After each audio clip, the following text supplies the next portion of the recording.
The twin flame journey is often intense, transformative, and deeply emotional, especially for the divine feminine, who frequently finds herself in the role of the chaser. Driven by unconditional love and spiritual connection, she may pour her energy into reaching, healing, or uniting with her masculine counterpart. But there comes a pivotal moment when the feminine shifts. No longer consumed by the pursuit, she begins to reclaim her power, redirecting her focus inward. This turning point is not about giving up on love. It's about choosing herself first. In this article, we'll explore the clear signs that the divine feminine is done chasing the masculine and is stepping fully into her sovereignty. Emotional detachment and inner peace. One of the clearest and most transformative signs that the divine feminine is done chasing the masculine twin flame is emotional detachment.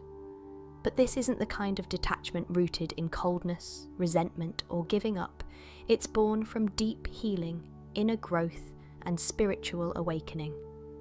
After cycles of separation, longing, and emotional turbulence, the feminine finally realizes that her peace cannot be tied to whether the masculine shows up or not.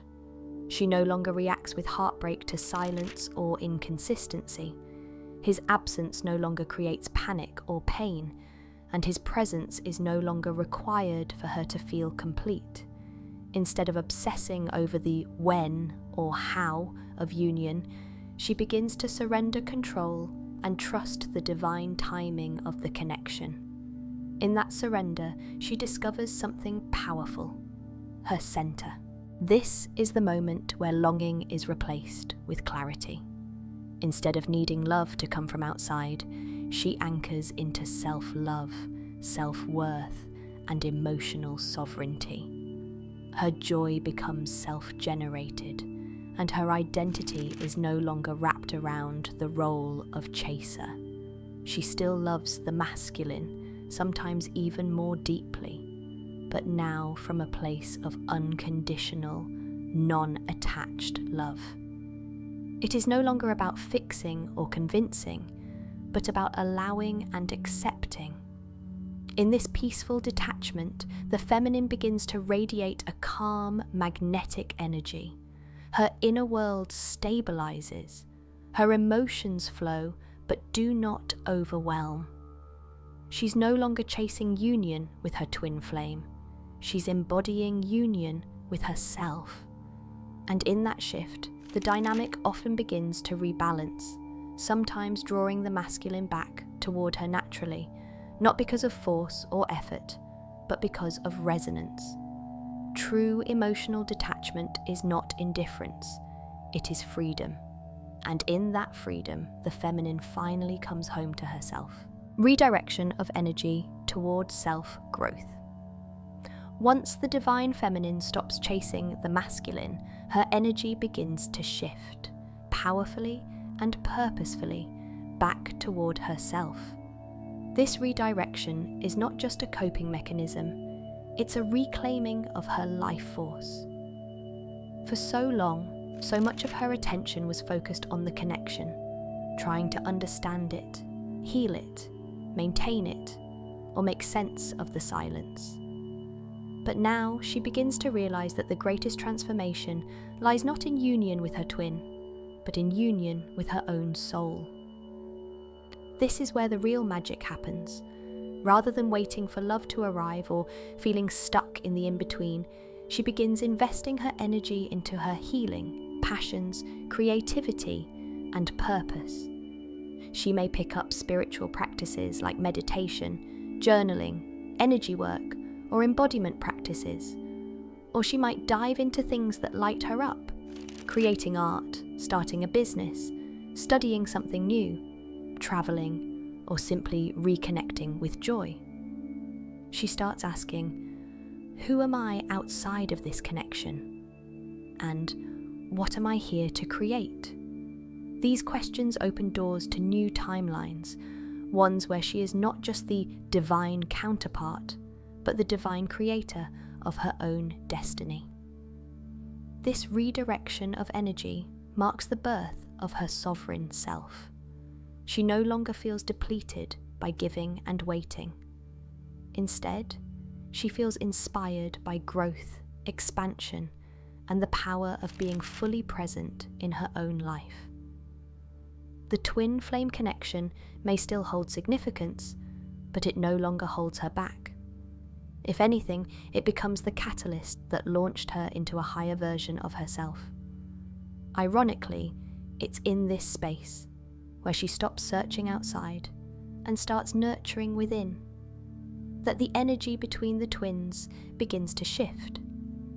Because when the feminine reclaims her power, it often awakens the masculine to begin his own inner work. But the feminine no longer needs that. She's no longer chasing love. She's becoming love. Boundary setting and self-respect.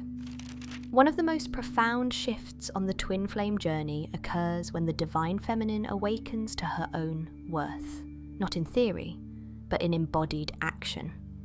And that awakening often takes the shape of setting boundaries and reclaiming self-respect.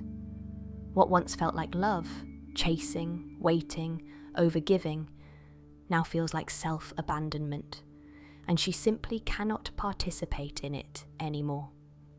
In the early stages of the connection, the feminine often operates from a deeply open heart. She sees the potential in her masculine, senses the soul bond, and believes in the union. This belief, while beautiful, can also lead her to tolerate emotional unavailability, cycles of push and pull, and moments of silence or avoidance that leave her feeling unseen and unworthy. She may rationalize these experiences as part of the spiritual journey, interpreting pain as growth and confusion as divine mystery. But then something within her shifts, not overnight, but steadily, like a rising tide. She begins to feel the exhaustion of constantly pouring into someone who may not be ready to receive her. She feels the ache of making space for someone who keeps disappearing. And slowly, she starts to realize her love is sacred, and it should not come at the cost of her self-worth. At this point, the feminine stops waiting for apologies, clarity, or change from outside sources.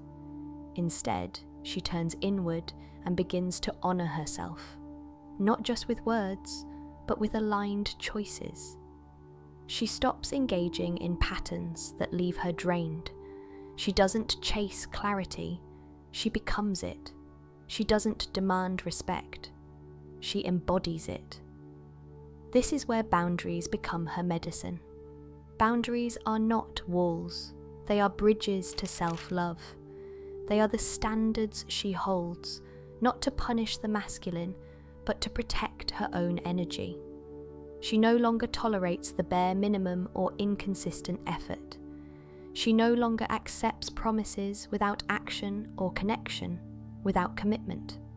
She no longer sacrifices her peace to keep someone else comfortable. Instead, she speaks her truth, even if her voice trembles. She walks away when something doesn't feel aligned, and she knows, deep in her bones, that choosing herself doesn't mean giving up on love. It means finally making space for a love that mirrors the respect she has cultivated within. Ironically, this shift in her energy often catalyzes the masculine's growth. When she stops enabling dysfunction, he is left to confront his own patterns. The dynamic begins to rebalance, not because she forced change, but because she changed herself. True self-respect is magnetic, and when the feminine finally stops betraying herself for the sake of the connection, she sends a clear, energetic message. I am not available for anything less than what honors my soul.